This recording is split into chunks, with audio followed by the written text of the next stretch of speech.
To me, having discipline means being able to control your actions no matter what the situation is or how you feel about the situation. And as soon as you lose motivation, the first thing you need to lean on is that discipline. I know there has been plenty of times where we've all had big dreams and aspirations, but as soon as we lost motivation, it all went down the drain from that point on. I like to say motivation is like sugar. Once you get some, you feel all energetic, but once it's gone, you crash. Motivation is the exact same thing. It is a stimulus that pushes you towards achieving your goals, but it only lasts for so long, which is why you need to choose discipline over motivation. Check the mic and make sure it sound right, boy.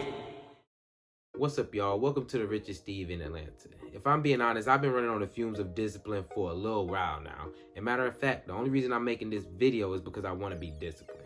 Like, last week was a total disaster for everything I had going on because I allowed my lack of motivation to finally prosper over me. My routine got a little bit interrupted and uprooted everything I had going on. Like, I didn't accomplish a majority of the things that I wanted to accomplish. The thing is, I could blame it on my routine or my lack of motivation, but the truth is, I lacked discipline.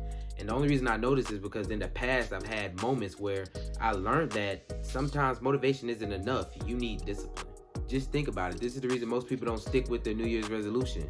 In the beginning of the year, you're all pumped up and excited to change, but as soon as you hit a roadblock or you lose motivation, that all goes right out the window. You say bye-bye to that New Year's resolution. For this reason, I want to have a conversation on why you need to have discipline over motivation, as well as give you a few tips on how you can stay disciplined. That way, when you lose motivation, you'll be able to stay on the path that you have set for yourself.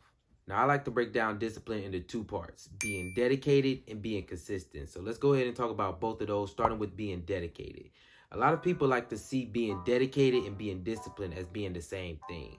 However, I see it as, in order to have discipline, you must be dedicated. This is because dedication is about staying loyal to your purpose. To me, this means having a sense of pride towards accomplishing your goals and aspirations by doing the things that you say that you're going to do.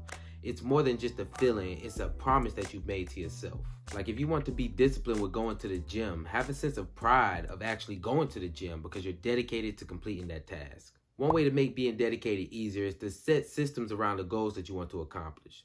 This works because systems are all about becoming dedicated to the process instead of being motivated by the results. So target the habits associated with becoming the person who embodies your goals instead of quitting halfway through and reverting back to the old you. For example, let's go back to the gym. Say that your goal is that you want to gain muscle mass.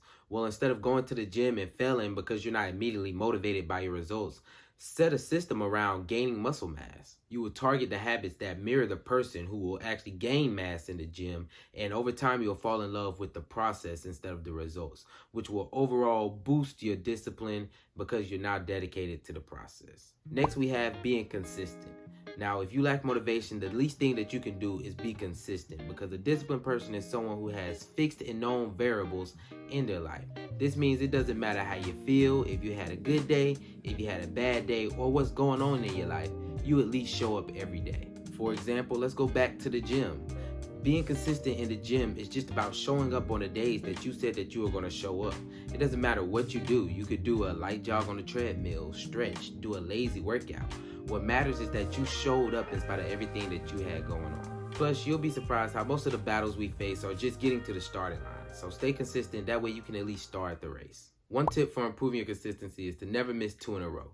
This is because once you miss 2 in a row, you now set the precedence that that task is not important to you anymore, and you'll begin to see yourself show up less and less. For example, I missed posting a video last week, so now I'm holding myself accountable to never missing 2 in a row. That's why you're watching this video right now.